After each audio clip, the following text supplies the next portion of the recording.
prosperity. But how can I help you today?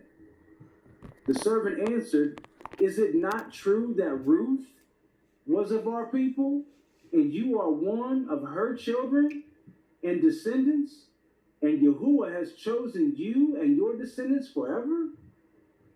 Then said he, you have given a convincing argument. Stand here with me to ask from the mouth of my Adonai, my Yahuwah.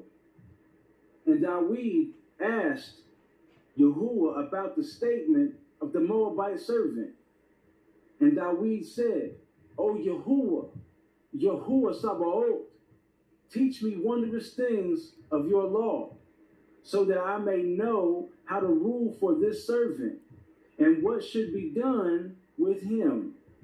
And Yahuwah said to Nathan, this is where I got caught up at earlier, family. Nathan the prophet. Okay? Nathan the prophet was told by Yahuwah what to say. And Yahuwah said to Nathan the prophet, go to Dawid, my servant, and tell him the message that I tell you.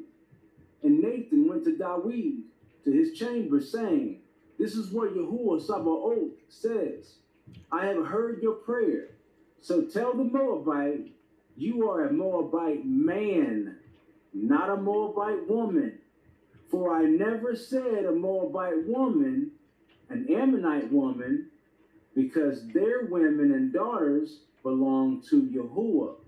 However, you are cursed by Yahuwah and forbidden to enter Yahuwah's assembly. Didn't I tell you? When the Moabite heard the message from Yahuwah, he cried out and exclaimed, I am forbidden from entering the assembly of Yahuwah.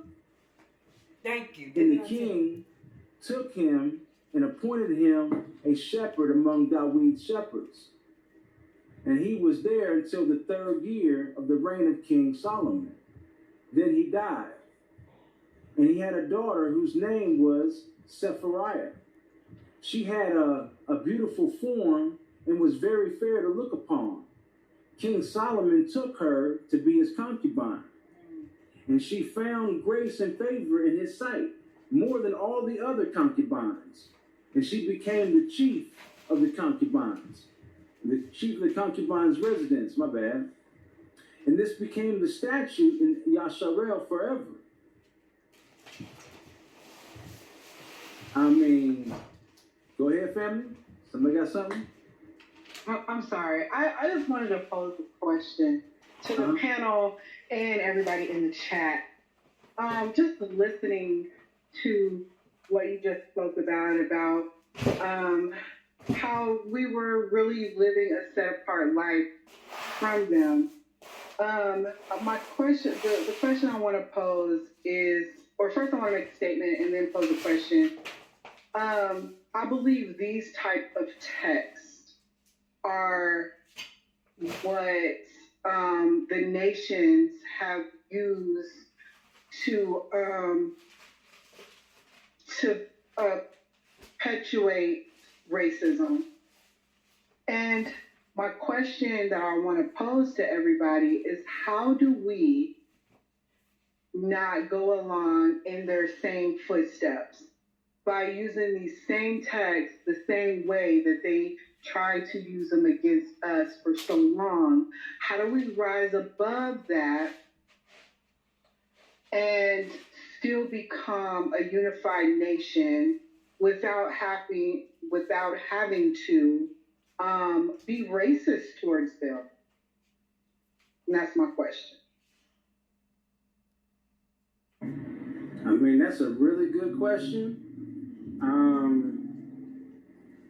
I think I absolutely would have to agree with you that it's texts like this that have aided in their hatred for us. Because once again, when you go back to Psalm 83 and you see that, matter of fact, we'll go ahead and pull that up right quick. We'll go Blue Letter Bible. Let's see here. Let's go ahead and pull up the scripture. Oh my goodness. Let's see here.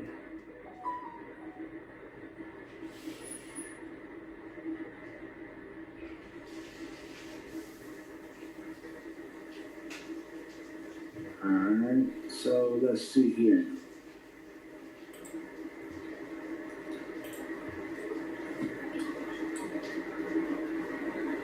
So I made 3.